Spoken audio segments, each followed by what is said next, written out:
Bismillah, Assalamualaikum warahmatullahi wabarakatuh. Waalaikumsalam. Innalhamdulillah nahmaduhu wa nasta'inuhu wa nasta'in wa na'udzu billahi min shururi anfusina wa min sayyiati a'malina.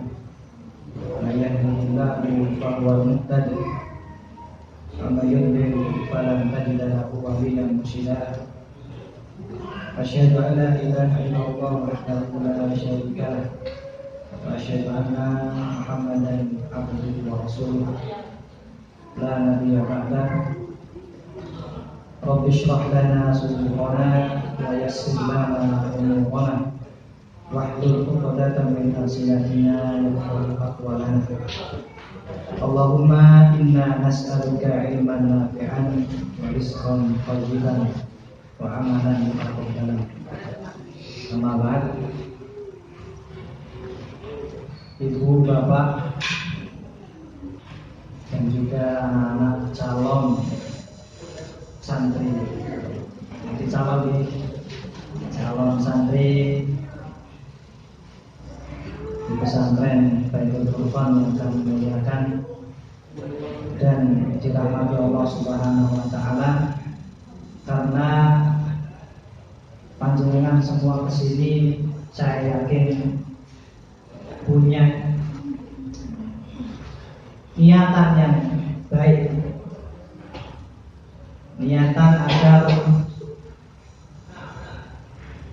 bisa selanjutnya di kemudian hari menjadi orang-orang yang bertakwa kepada Allah Subhanahu wa taala lewat wasilah anak-anaknya dipondokkan. Bapak Ibu sekalian yang kami muliakan,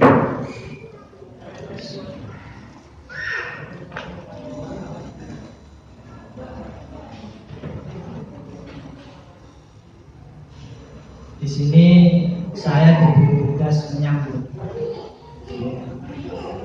Saya diberi tugas untuk menyambut. Maka kami menyambut panjenengan semua dengan sebaik-baik wasiat. Apa itu? Yaitu bertakwa kepada Allah Subhanahu wa taala. Karena tanpa itu tentunya kita tidak mungkin bisa berada di sisi Allah Subhanahu wa taala. Kemudian dari wasiat ini hubungannya dengan acara kita pagi hari ini adalah bahwa di dalam Sahih Bukhari, Imam Bukhari menulis kumpulan hadis. Di sana terdapat bab, satu bab yang itu patut kita harus kembali kepadanya. Apa itu? Babun al-ilmu qabla qauli wal amal. Bab tentang mendahulukan ilmu sebelum ucapan dan perbuatan. Dan beliau melanjutkan dengan memberikan dalil dari Al-Quran. A'udzubillahi minasyaitonirrajim. Fa'lam annahu la ilaha illallah wastaghfir lidzambik. Maka ketahuilah, atau kalau mafhum mukhalafahnya, maka kalian jangan bodoh dalam mengenal Allah Subhanahu wa taala. Itu kalau mafhum mukhalafahnya seperti itu. Janganlah kalian menjadi orang-orang yang bodoh terhadap Allah Subhanahu wastaghfir lidzambik. Maka setelah itu wawunya wawu ataf, dalam bahasa Arab itu namanya wawu ataf. Jadi setelah pekerjaan ini melakukan pekerjaan selanjutnya. Maka setelah engkau mengenal Allah, beristighfarlah kepadanya. Maka saya yakin panjenengan hari ini yang belum bahkan hanya sekedar mengenal Allah, pasti istighfarnya juga sekedar dalam sehari. Benar apa enggak? Saya yakin. Atau mungkin beristighfar tapi tidak menghayati maknanya. Itu disebabkan karena ketidaktahuan panjenengan tentang siapa Allah Subhanahu. Taunya ya yang kita taunya ya ini loh. Tidak menyeluruh. Padahal ini ayat urutan. Semakin panjenengan mengenal Allah, akan semakin selalu meminta ampun kepada Allah. Semakin mengenal dirinya. Orang kalau mengenal Allah pasti dia akan mengenal dirinya. Kalau sudah mengenal dirinya, pasti dia akan selalu meminta ampunan kepada Allah Subhanahu. Karena tahu dirinya adalah hamba-hamba yang selalu berbuat dosa. Itu kenapa juga Rasulullah SAW mengajarkan kita sebuah doa. Tadi saya sudah sebutkan. Gimana doanya kalau setelah subuh? Doa yang Nabi Muhammad SAW ajarkan untuk selalu diucapkan setelah sholat subuh. Apa itu? Allahumma inna nas'aluka ilman nafi'an wa rizqan thayyiban wa amalan mutaqabbalan. Seseorang amalannya tidak akan diterima di sisi Allah kalau apa yang ada di sekitarnya bukan rezeki yang baik. Makanannya halal, barang perabotan di rumah yang halal, bukan hasil dari yang enggak. Insya Allah itu membuat amalan seseorang akan baik dan kemudian diterima oleh Allah Subhanahu wa Ta'ala. Tidak cukup di sini, Bapak Ibu sekalian. Rasulullah juga bersabda di hadis yang lain mengajarkan kita sebuah doa. Insya Allah panjenengan sudah hafal semua. Allahumma inni a'udzubika min ilmin la yanfa'. Terus wa min qalbin la yakhsha wa min nafsin la tashba wa min da'watin la yustajabu. Lagi Nabi kita Muhammad SAW mendahulukan ilmu sebelum hati yang khusyuk. Orang kalau punya ilmu, saya yakin hatinya pasti khusyuk. Tidak ada keraguan. Beda kalau orang nggak punya ilmu, dikit-dikit dia ragu. Benar atau benar? Ini urutan lagi-lagi. Rasulullah yang diminta pertama kali apa? Ilmu yang bermanfaat. A'udzubika, aku berlindung dari ilmu yang tidak bermanfaat. Karena kalau ada ilmu yang tidak bermanfaat, pasti hati kita condong kepada ketidak khusyukan. Wa min nafsin la tasbah, kalau hati sudah tidak tenang, kalau hati tidak khusyuk, pasti jiwanya tidak akan pernah puas. Dan yang terakhir, kalau hati sudah tidak puas, akhirnya apa? Yang haram diambil, yang syubhat diambil, karena tidak pernah puas. Akhirnya apa? Yang terakhir, doanya tidak diterima.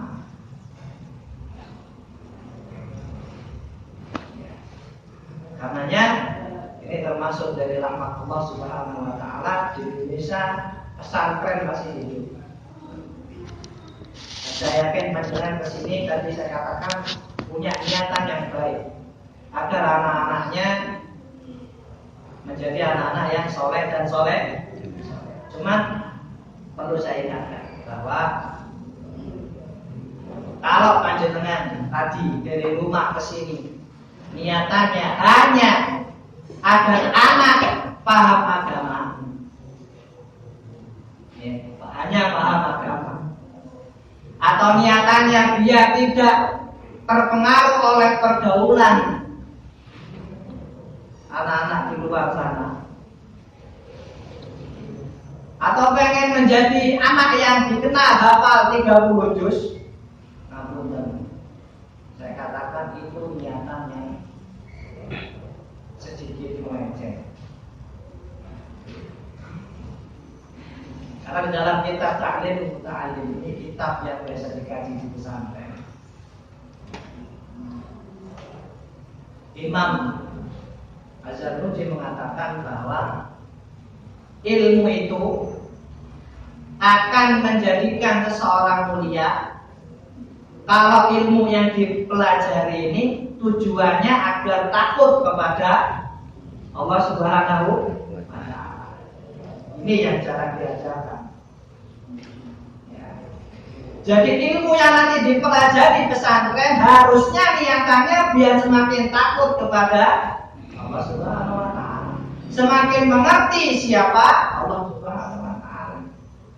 Karena tidak salah kalau berfirman innama yakhsyallahu min ibadihi al-ulama. Karena para ulama terdahulu menuntut ilmu itu ya, agar dapat semakin takut kepada Allah Subhanahu wa Ta'ala.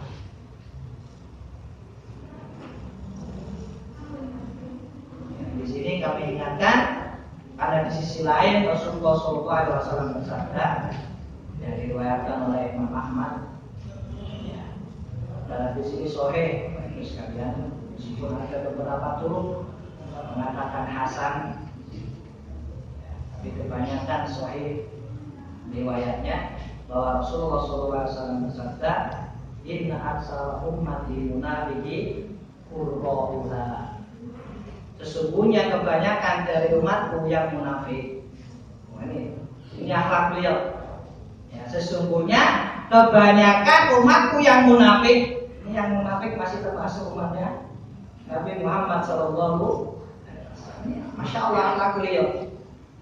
Bahkan munafik pun masih beliau anggap saudara, masih beliau anggap sebagai umatnya. Ini sekarang lagi di Indonesia ini kan marak ta'assub, fanatisme, golongan. Yang dibicarakan adalah kapling-kapling kebenaran. Ya. Ini kelompokku, kamu kelompoknya. Lihat akhlak Rasulullah SAW. Yang munafik saja dianggap sebagai siapa tadi? Umat. Inna aksara ummati, yang disebutkan ummati munafiki qurra'uha, adalah para penghafal Quran. Ya. Kebanyakan munafik dari umat Rasulullah ini apa? Yang hafal Quran. Kenapa kok seperti itu? Ya. Ada hubungannya tadi sama niat panjenengan dari rumah ke sini. Kalau niatannya hanya seperti itu, kemungkinan termasuk yang disabdakan Rasulullah SAW. Tapi kalau panjenengan dari rumah ke sini, niatannya agar anak menjadi orang yang bertakwa, keluarganya menjadi orang-orang yang bertakwa, insya Allah menjadi orang-orang yang selamat. Dan ini terbukti di pesantren kita. Anak-anak yang di atas 10 juz itu kudu-kudu, ya. Dia menang. Ya.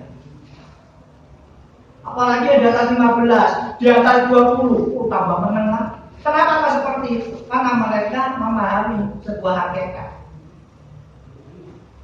Ini adalah Al-Quran, ini adalah cahaya Allah. Tidak akan masuk kepada cahaya-cahaya, kepada hati-hati yang masih ada kotoran. Di sini standar kita setiap kali masuk 5 juz, ya, diuji 5 juz sekali, dapat 10 juz sekali itu, dapat 15. Tentunya dengan standar kita. Kalau di Putri misalnya ujian 10 juz kemarin, kita bikin standarnya ujian 10 juz sekali duduk, 1 juznya tidak boleh lebih dari 3 kesalahan. Yang 3 pun bisa ngepres, 10 itu ada yang 3, yang 3 pun kita revisi. Dan itu berat Pak.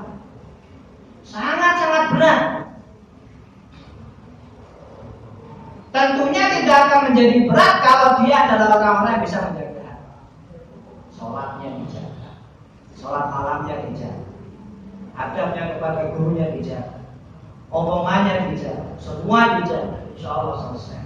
Makanya saya katakan anak-anak yang di atas 10 itu rata-rata turun. Tambah pendiam yang dulunya cerewet, jadi kan karena takut terus menambah, tapi ketika sudah giliran mentok di kelipatan 5, lama dari jenis mana kotornya. Dan kita setting seperti itu karena memang tujuannya Al-Quran ini ya, tujuan menghafal Quran ini bukan untuk selesai. Ini perlu diingat ya. Jangan punya target pokok nih Baitul Qur'an udah mari.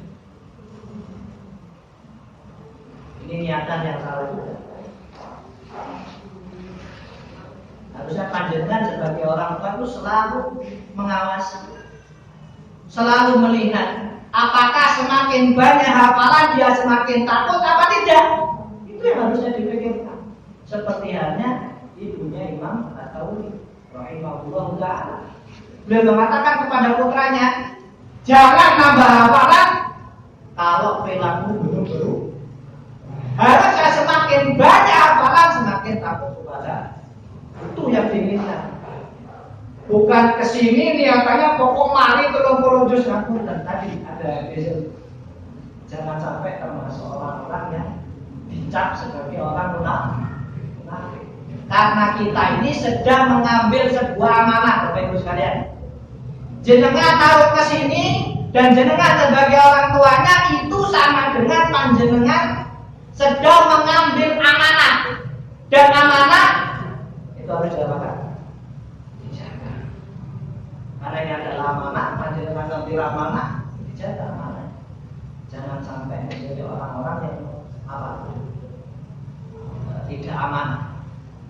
Wa idza tumina kalau dia diberi amanah dia mengkhianat. Ini sifatnya orang apa? Orang yang benar. Itu mungkin sambutan dari saya agak keras sedikit ya, tujuannya baik. Karena berarti adanya tes ini saya pengen melihat anak panjenengan juga ingin melihat panjenengan seperti apa. Apakah sinkron, apakah sama?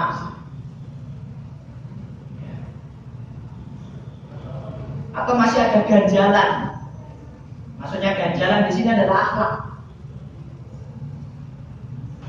Kita pengen tahu sehari-hari sebelum masuk di sini bagaimana di rumah. Apakah ada ganjalan? Bagaimana akhlak di rumah? Karena ketika sudah masuk, jangan main-main. Jangan hanya dipikirkan hafal 30 juz jadi terkenal, anak-anaknya hafal 30 juz, masya Allah. Dan viral di televisi, tujuan anaknya hafal Quran. Boleh lah, ya. Boleh kita mendapatkan hasil. Tapi yang paling penting adalah hasil yang berdampak.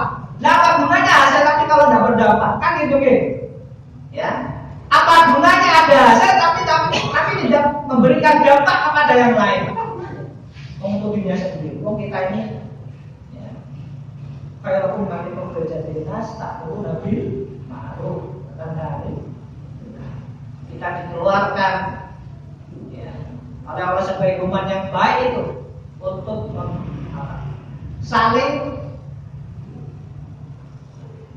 menasihati, saling mengingatkan kepada yang benar dan melarang yang baik. Apa yang tidak. Jadi harus dioptimalkan hasil yang berdampak. Hasil yang berdampak itu contoh seperti apa? Anak panjenengan selesai 30 juz itu memberikan dampak yang lain kepada minimal pada keluarganya. Di sini anaknya hafalan, di sini anaknya bangun malamnya nggak tahu di rumah, anak buka orang tuanya, oh iya sih, wah sih nak. Ini kan nggak bisa, nggak sama gitu. Dibesarkan sudah dididik seperti itu, di rumah ada didukung ketika liburan, kan sama saja. Jadi bolehlah mendapatkan hasil, tapi yang paling penting adalah hasil yang mungkin itu yang bisa kami berikan. Ini sambutan dari kami, semoga menjadi kenangan, jadi kenang. Nah, saya ucapkan ini tentunya ya, bukan karena saya, tapi kebenaran itu milik Allah Subhanahu Wa Taala. Semoga menjadi kenangan dan bisa menjadi pelajaran. Ya, kalaulah bukan di sini, di tempat lain pun juga niatnya harus sama, menuntut ilmu untuk menjadi orang-orang yang bertakwa. Ketika orang bertakwa, amayatakillah yaj'al lahu makhraja. Maka ada jalan keluar. Wa yarzuquhu min haitsu